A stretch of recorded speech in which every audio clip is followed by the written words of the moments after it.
Hey guys, welcome to Priceless B Movies. I'm your host, Colin Price, and we're going to find out what happens when you take the Blair Witch Project and slam it right into some Evil Dead bullshit.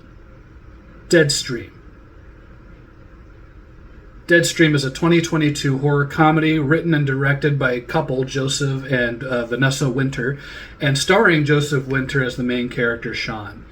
Sean is he's a an influencer. He's a guy who goes on and makes these viral videos, attempts at viral videos, and is obsessed with the clout, is obsessed with the audience, obsessed with his own ego, and putting himself out there to the point where he does these really outrageous things, sometimes of like jackass proportions, just to get views.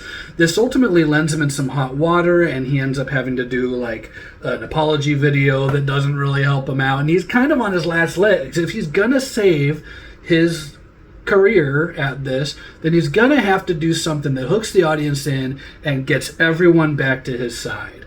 So he decides he is going to spend a night in a haunted house and live stream the whole thing. Okay, fair enough.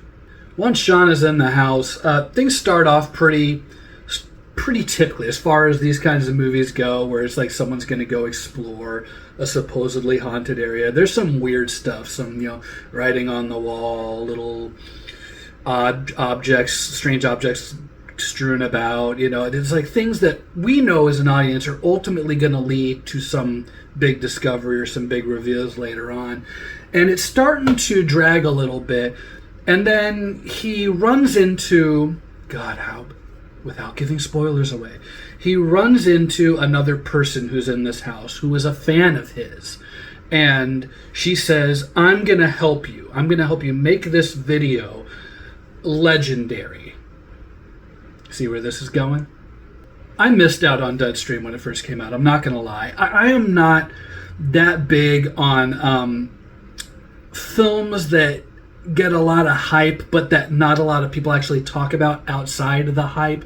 I just did this whole rant about Undertone, which just came out a couple months ago, about hype in movies and horror, and how I really want us to get back to a point where our expectations are set correctly and we're not just jumping on the hype train for everything.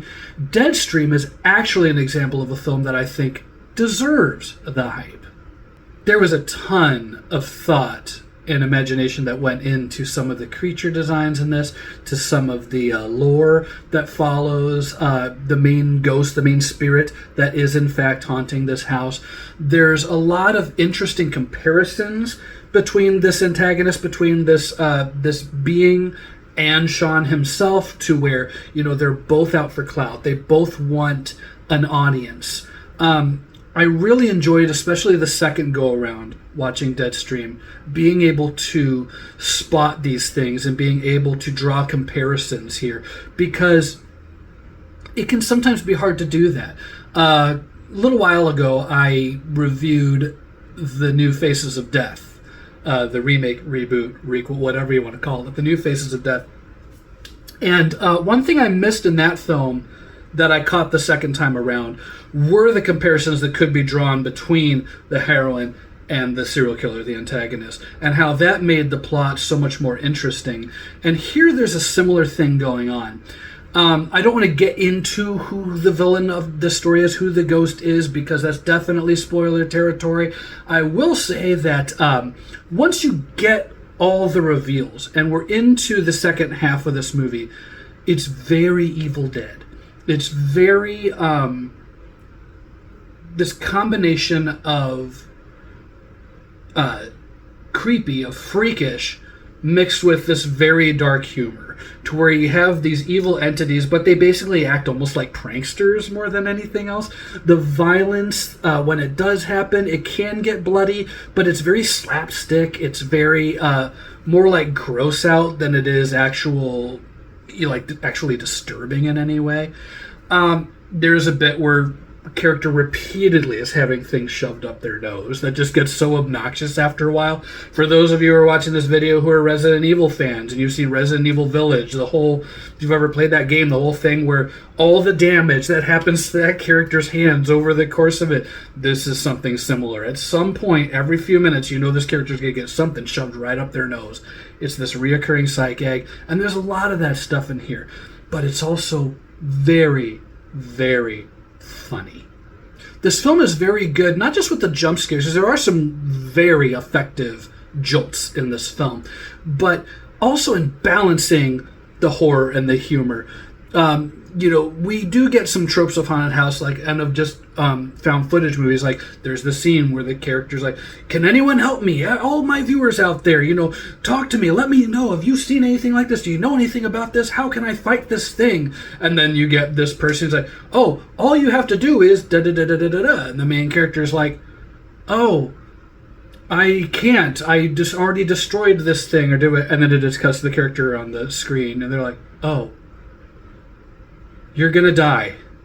And to me, that just scenes like that are so good.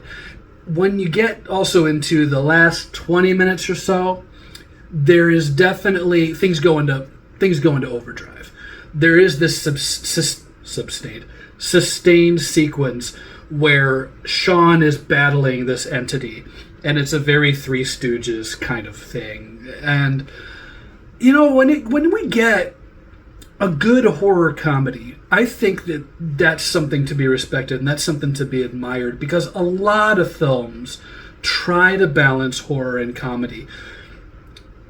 And with horror films and with comedic films, they both have the one thing in common, right? Like, the easiest way to criticize a comedy is to say you didn't think it was funny. The easiest way to criticize a horror film is to say you didn't think it was scary.